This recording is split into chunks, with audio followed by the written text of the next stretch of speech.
Hospital funding has been increasing and less money has been going to primary care. If you invest in primary health care, you get better health outcomes for your communities by a long way. What we have at the moment is a crisis-driven health system, and it's bursting at the seams.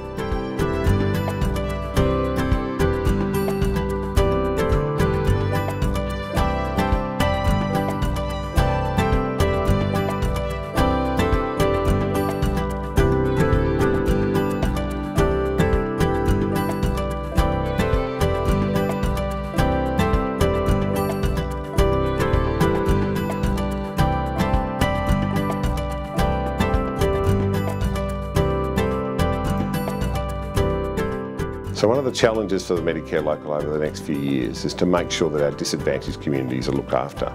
They're the people who struggle to access our services now.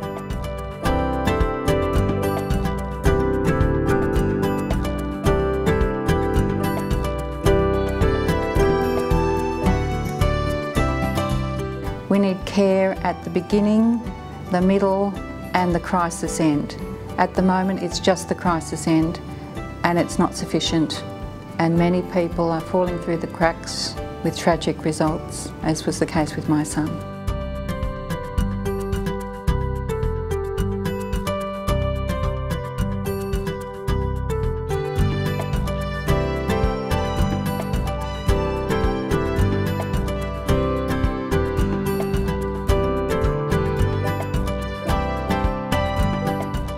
We've got to have doors in the community or a service that can help de-escalate the situation and help these people, because once they become seriously psychotic, they're going to need months and months to recover.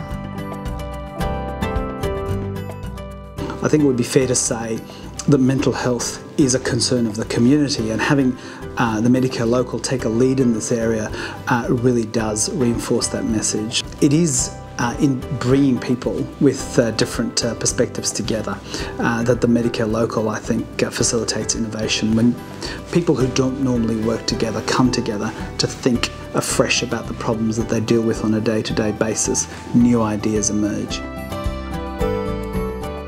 We have one of the largest incidents of mental health related issues in the state.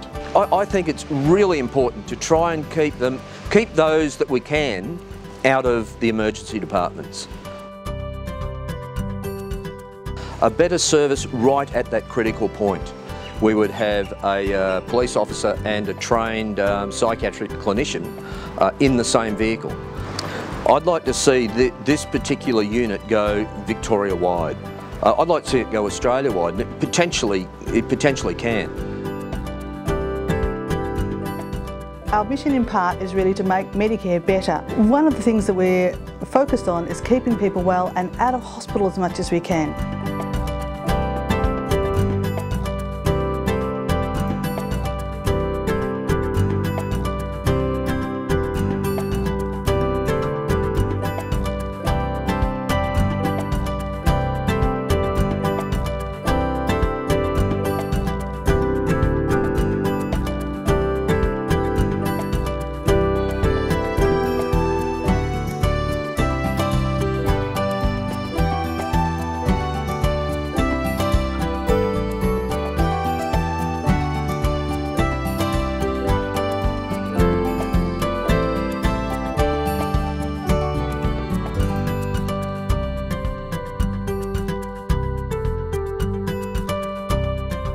One or two at the bowling club that could well do with this. The Vietnam veterans who have typically, from the point of view of post-traumatic stress disorder, some of the members don't understand their actions, but I think if they can get into this sort of program, it'll help them and help others to understand them.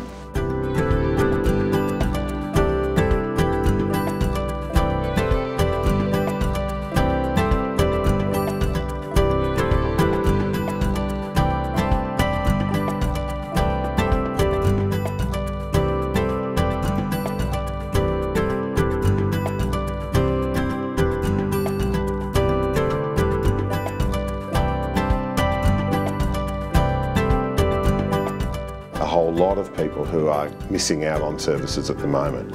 One of the big things that we want to do is make sure those people are looked after.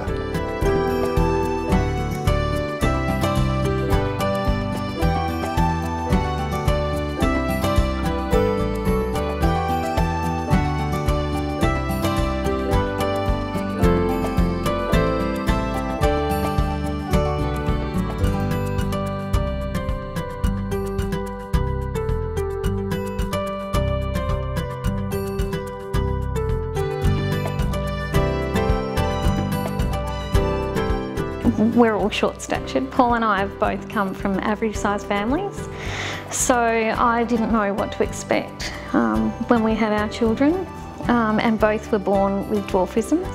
When I grew up, there weren't the services available, whereas now there are services, but the problem is tapping into them. I was desperately wanting and needing help, but I didn't know where to turn.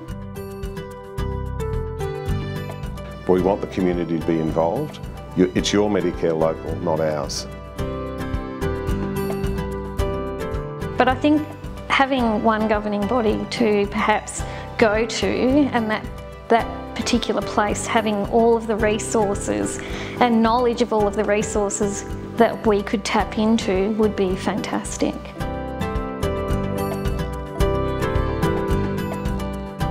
Just to make the journey easier.